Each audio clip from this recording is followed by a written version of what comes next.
Hi guys, my name is Christine, and today I'm talking about why most relationships fail and how you can personally stop this from happening to you. So one of the reasons why relationships fail, and you see a lot of divorces and breakups and things like that, is because a lot of the time people are with the wrong person, right? They're with the wrong person straight out of the gate.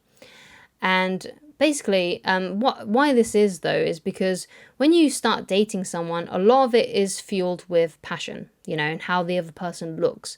And because, the people, we're focused on the way that this person looks, we fail to recognize the red flags. Because when you start dating someone and you both really like each other, and there's a lot of attraction, and because we've got all this love hormone just, clouding our judgment, we, don't want to see the red flags. Right? We try to avoid the red flags, or we think, oh, this is something that they may change about themselves. This is something that maybe I can change about them. Stuff like that. We falsely believe in their potential rather than actually seeing the person, in front of us. When we fail to be skeptical, basically, because we're just fueled with so much passion. And I think everyone can kind of resonate with how passionate things can be at the very beginning of a courtship. So the thing that we need to consider then when we go into the dating world is, we have to be very skeptical with the people that we go on dates with. We need to, not let how we feel about them, not how they look, cloud our judgment. Right, that's the thing that we need to focus on. We can't let things cloud our judgment. We need to be very aware of the person that we're dating. And I guess you could say just a tad bit mistrusting, because at the beginning of a courtship, you don't know who this person is.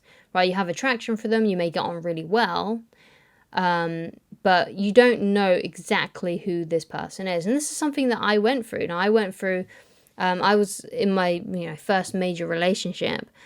And what happened is that they cheated on me, but there was signs that was going to happen, in a few weeks of me actually being with them. They said to me, oh, what would you do if I cheated on you? That was within the first month of knowing them. They said that to me.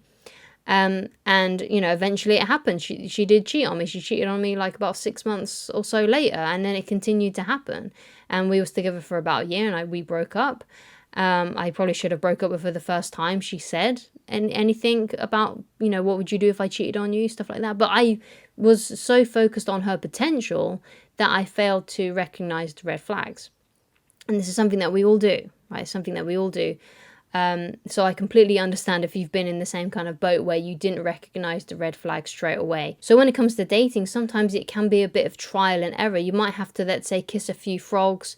You may have to waste a bit of time, I guess you could say, a couple of months of your life with one person to realize that this person may not be for you. And, it can be difficult, especially if you've got them to meet the family and things like that. And, it can be seen as you're not sticking with it, right? Because I think sometimes people do that. They get into the wrong relationship, but because they've declared it on Facebook, or because they've met the parents and they've met their parents and that everyone's been introduced to each other, they feel like, oh, I need to stick with it now. I need to stick with it, because if I don't, then it's going to make me look bad. It's going to make me look like I can't keep down a relationship or something like that. So I think sometimes societal pressures come into play.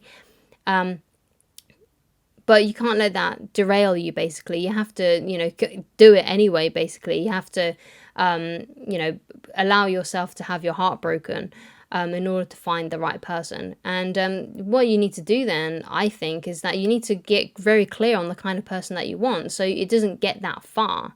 So you can rule them out, hopefully, within the first few weeks. Now, it might not always be the case, because a lot of people can hide who they are for a long time until the true person starts revealing themselves. I think that kind of thing is worth it, because you do learn a lot of lessons from those so-called failed relationships and things like that. So, it's not something that you should be shying away from. It should be something that you embrace in, because you're going to learn a lot about yourself when you enter new relationships, and you discover what you like and what you don't like, and things like that. So you should be, writing out a list, basically, of the qualities that you would like in a partner, and your absolute deal breakers are things that you do not want. So when you go on a date with someone, you realize, oh, they showed this as a bit of a red flag. I don't really like that. Or it could be that, oh, I really like these things. They're ticking most of the boxes. But you need to figure out basically what you can deal with and what you can't deal with, because, a lot of people are going to have flaws. Most people have flaws. There's going to be some things, no matter what, that you're probably not going to be 100% comfortable with. But as long as they're not your deal breakers, right? If one of your deal breakers is, I don't want someone as a cheater, then obviously that's something that you can't compromise on. That's something that you can't live with. Another thing might be perhaps if they want to get married but you don't, that's something else. You can't change that person. If they want to get married, you should you should set them free basically, so they can have that kind of relationship that they want. It's the same thing with things like kids, and you also need to think about the kind of lifestyles that you live, because in that relationship that I was talking about earlier, this person who I was with, she was a party person. She would smoke, basically do every substance on the planet basically if she could. But I wasn't that into it. I didn't want to do that kind of thing. I didn't mind having the odd drink all the time, sometimes. But it turned out that this was something that happened every week, and I didn't want to do that. And I didn't want to, be coming back from the club at 3 a.m. every Friday, and things like that. But she did. And it was a lifestyle clash, and we did clash on those kinds of issues. So you need to make sure that you live the same kind of lifestyle as well, So a good indicator of that, though, is... and something that you can do, like if there's some things that you would like to implement yourself. So for example, let's say you're not really that fit and healthy, but you start falling in love with someone who really is fit and healthy.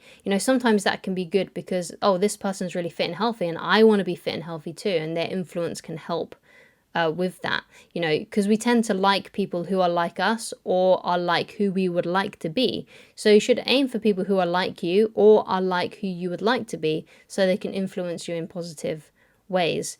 Of course, you have to have that attitude of, I want to change myself as well. If you are aiming to be with someone who can help mold you into the kind of person that you want to be, and their influence can help with that, you have to make sure that you still, you have the motivation to want to change yourself as well. Because if you're, let's say, a couch potato and you'd like to be fit and healthy, and you get into a relationship with someone who is fit and healthy, but yet you don't want to do the fit and healthy things that they do, and you kind of continue want to do your unhealthy lifestyle, then there's going to be a lot of clashes there. That person's going to get frustrated with you because you're not changing, and you're going to get frustrated with them and with yourself as well. So but like I said, we tend to like people who are like us or are like who we want to be. So you should be looking for people that are like that. And if you go on a date with someone and they're doing things that are kind of turning your stomach, or kind of like, oh God, why did you do that? You need to pay attention to that and not get swept away by how you feel about them and their looks and things like that. You can't let yourself get swept away by that kind of stuff, because that's where mistakes happen, and that relationship will probably ultimately fail. Or you'll stay together, but it'll be very, very miserable. Because some people do have like huge stickability power with relationships, and they can be in the wrong relationship their entire lives, and they're always bickering, arguing, there's nastiness, there's probably cheating going on. It's just not it's just not a nice kind of place that you want to be in. You want to be finding someone who you have a good time with, who you can have a laugh with, who you actually enjoy being with, and you can do things together. You want to be able to do that, because I know couples that, have completely different opposite interests, and they're not very happy relationships because they don't have anything in common that they can both do together. And you want to have someone who you can do stuff with, who you can go on holiday with, and you like doing the same stuff, and it's just so much more better when you've got a real companion, in that kind of thing. Now, a lot of people, I come into contact with, they tell me like, oh yeah, but our relationship's so passionate, and the sex is great and things like that. And it's like, those are the wrong things that you're looking for. Now, of course, you can have it both ways. Just because you're going with someone who's a good companion doesn't mean that you have to let go of, like this like passionate relationship. You can still have a passionate relationship and actually like each other as well, and be friends and be companions. You can have both if you want to. It's not like you're compromising one thing for the other. Not everything's black and white. Just because you have someone who's a good companion, it doesn't mean that you're losing out on an intense sexual relationship. You can have both. You can have both. You just got to look out for it. You just got to search for it. You just got to search a bit harder. You just got to put in more effort when it comes to your dating, and try and go on more dates so you can find someone who does all of those things, right?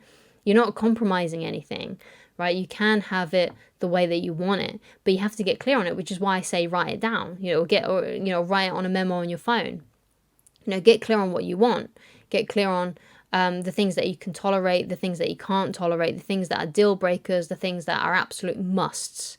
So you need to get really clear on that. And I go into an exercise on that in a video called How to Attract the Right Partner. I talk about that video all the time, but it's really important because you want to make sure that you actually get with the right person. Because if you don't and you're with the wrong person out of the gate, you know, it's not going to be fun. It's not going to be fun. And relationships should be fun. They should be enjoyable. They should be something that can be enjoyed. Because remember, if you're in a monogamous relationship and you're hoping to find someone to spend the rest of your life with, you need to find someone good, you know, someone who you can get on with, you know, who you can have a laugh with, who you can have fun with, who there's, you know, enough romantic chemistry with. You need to find someone, you know, like that. Otherwise, you're going to spend your life in misery. With, you know, and spend let's say 60 years of your life with the wrong person, and that's just going to make things miserable. So don't make life harder than it needs to be for yourself, and find someone who you really like. They like you. You have a lot in common. You don't mind spending time with each other, right? And you can have a laugh. You can have a good time. You can have fun. And if you get that, then, you know, you'll have a really nice life, especially when you retire and you spend most of your time with that person, if you both are lucky enough to live to retirement age. So, you know, that's something that you really need to consider. You know, I feel like people put more attention in buying a car than they do in getting a partner. Like they, you know, when you go and get a new car, you're like looking at the mileage, you're looking at the previous owners, you're looking at when the last oil change was, you know, when's the tax, you know, what the tires like, you know, what's the interior like, you know, things like that. And then when you go on a date with someone, it's like, oh yeah, they're good looking enough, they're hot, yeah, that'll do. That's like, what are you doing? This is your life, your whole life. But anyway, that's you know why a lot of relationships fail. You know, it's usually because it's the beginning kind of gets distorted, and you know they're with the wrong person straight out of the gate, basically. So that's usually why most relationships fail. I also think there are some other factors as well. I think the biggest bonus factor that I'm going to give you is communication. Not learning that people communicate in different ways, because when you get into a relationship, it's very easy to assume that this person is like you 100%, and that the way that they communicate is going to be the same way that you communicate, which is not always the case. So let's give like the basic heterosexual example, right? So most women, they really like to talk about their feelings and their day and their relationships and things. They love to talk, basically. Whereas men don't really talk as much, you know, they don't go into really deep conversations about feelings and things like that, which is fine. But if you have a wife or a girlfriend that loves to talk, then you need to facilitate that. You have to, ask her questions about herself, ask her questions about her day, ask her how she's feeling, get her to tell the whole story, and also to pay attention. Like, there's no point you asking her questions and asking her about herself and how she's feeling if you're on your phone at the same time, or you're on your computer, or you're playing video games. You have to stop basically whatever it is that you're doing when your wife is talking to you about something, or your girlfriend. And with men, men don't always like to talk about their feelings. Sometimes, men like to kind of just have a little think about it. They like to go in the man cave and have a think. Or they talk to, one of their guy friends about it, and they want advice or something like that. Or they may even go to their wives and girlfriends and ask for advice. But women need to understand that men might not want to just sit there for hours and talk about the situation. Or, they may, just want some concrete answer. They may want just one, a couple of facts. Something like that. It's not always the case, but usually that's how things go. Women like to talk more than what men do. It's just one of those things. But the failure that I see in a lot of relationships when it comes to communication is assuming that the other person thinks and talks the same way that the other one does, which is very, very rarely the case. So you kind of need to facilitate and understand how each other communicates, and then facilitating that and allowing that to happen, and not trying to force the other person to be like how you are. So, for example, if you're a man watching this, don't just give your wife a solution straight away. She might want to talk about it. She might want to discuss it. So allow her to do that by asking her questions. And if you think that maybe she does want a solution, then ask her, do you want me to listen to this, or would you like my opinion? Would you like me to give you a solution to this? Would you like that, or would you just want to talk about it? Ask her that, right? And, you know, I guess a female can say the same to her boyfriend, right? Just say, do you want to talk about this, or would you like my opinion? Would you like my solution? Right? And most of the time, if it's a woman that needs help, then she's going to say, I know, I'd just like you to listen, please, you know, and then you ask her questions, you know, to dive deeper into her story. And most of the time, a guy will be like, yeah, I would just like you to give me what you think I should do, you know, what's your solution to this? And then just give him a clear-cut solution and don't talk about it for too long. You might need to explain why you picked that solution, but that's about it.